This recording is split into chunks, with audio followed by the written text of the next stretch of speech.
Good afternoon, Patrick Carroll. Let's begin the warm-up session. What do you find rewarding about being a nurse? I truly love helping people, and the most rewarding thing for me as a nurse is seeing the joy of patients and their families. It's always a priceless feeling to see our patients recover to a normal life after going through a difficult time. Throughout my years as a nurse, I have seen many heartbreaking times as well, and being able to help those families cope with loss has been very difficult but also rewarding. How do you deal with someone who isn't satisfied with your patient care? When faced with a dissatisfied patient, I assess the issue, determine if it's something within my control to correct, address their concerns, answer their questions, and collaborate with colleagues for alternative solutions if necessary. My goal is to accommodate the patient without compromising their care. Tell me what you feel is your greatest skill as a nurse. My greatest skill as a nurse is my communication ability. I'm very proud of my ability to listen to what a patient is telling me. Nothing frustrates them more than feeling as though they're not being heard, and actively listening can help make someone comfortable. In addition, I learned that addressing their concerns and communicating assuredly make them feel comfortable, which is important to receiving quality care. What do you find is the hardest part about being a nurse? I think the hardest thing I've had to deal with is feeling helpless. While it's my job to provide as much care and comfort as medically possible, there are times when I just can't do more. Seeing someone in pain or feeling miserable and knowing there's nothing you can do to help is the most difficult thing I deal with. I am a nurse because I genuinely care about people and want help, and when I can't, that's hard. How do you handle the stress of the job?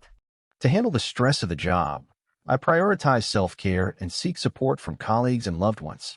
I maintain a healthy work-life balance by scheduling regular breaks, engaging in activities I enjoy outside of work, and practicing stress relief techniques such as mindfulness or exercise. Additionally, I make sure to communicate openly with my colleagues about any challenges I'm facing and seek their advice and support when needed. Taking time to decompress and recharge allows me to approach my work with renewed energy and focus, ultimately ensuring that I can continue to provide the best possible care to my patients.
Your preparation time is over. Please start your OET speaking roleplay. Good morning, Mihiraa. My name is Patrick Carroll, and I'm one of the nurses looking after you. How are you feeling this morning?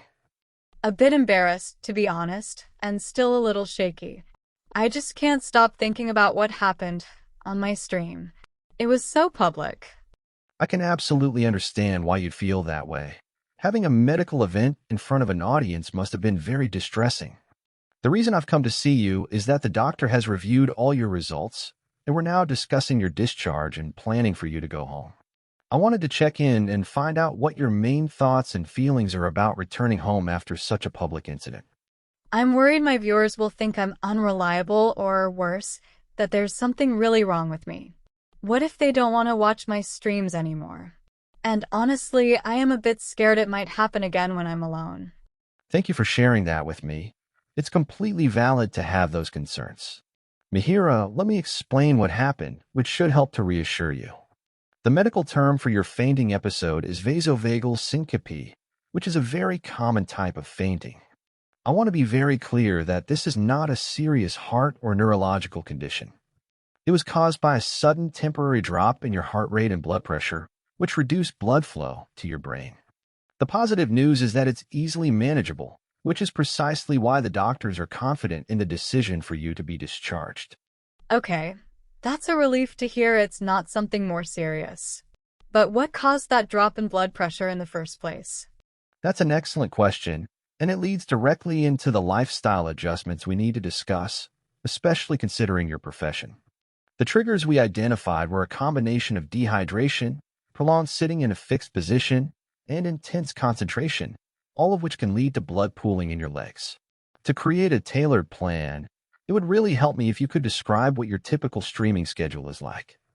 Well, it's pretty intense. To keep up with viewer demand in different time zones, I often do long, uninterrupted sessions, sometimes 6 to 8 hours straight. I'll have back-to-back competitive matches where the pressure to perform is really high, and there's a constant pressure from viewers to keep the entertainment going without breaks. I see that context is very helpful, thank you. It makes complete sense that with a schedule like that, your health took a backseat. So let's work together to build some safeguards directly into your work routine. Mihiraa, the goal is to directly counter what caused the fainting. First, and most importantly, is hydration.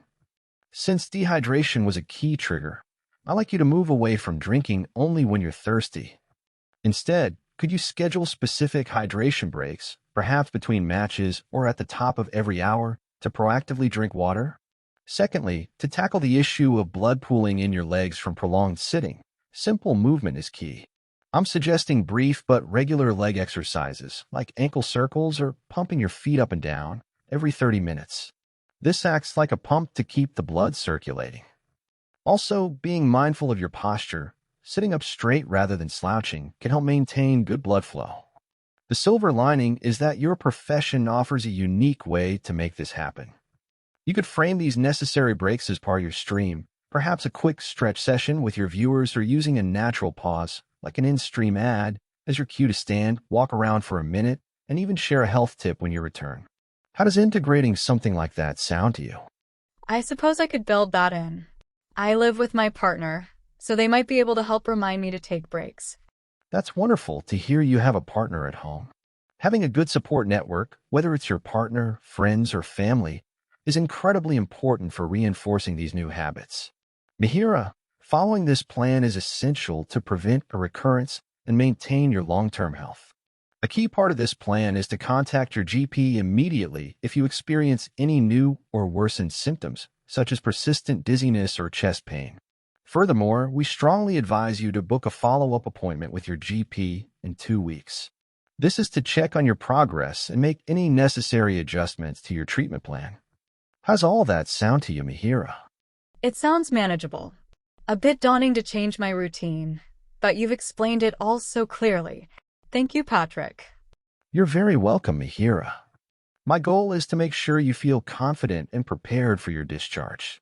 Let me just take a moment to summarize everything we've covered today, so we're both on the same page. Firstly, we've established that your fainting episode was diagnosed as vasovagal syncope. I want to reiterate that this is a common and manageable form of fainting, not a serious heart or neurological problem, which is the most important reason why it's safe for you to go home. The core of our plan revolves around specific lifestyle adjustments for your work. We discussed the critical importance of proactive hydration with scheduled breaks and the need for regular movement every 30 minutes, like ankle circles and calf raises, to prevent blood from pooling in your legs. Mihiraa, we also talked about practical ways to weave these into your streaming schedule, perhaps by turning hydration and stretching into engaging content for your viewers. Furthermore, we've highlighted the importance of your support network, and I was very glad to hear your partner is there to help. Finally, we've outlined the crucial next steps: to be vigilant for any new or worsening symptoms like dizziness or chest pain, and to absolutely ensure you book and attend a follow-up appointment with your GP in 2 weeks to check on your progress. This entire plan is focused on preventing a recurrence and supporting your long-term health. With all that in mind, does this overall plan feel clear, manageable, and give you the confidence you need for a smooth transition home?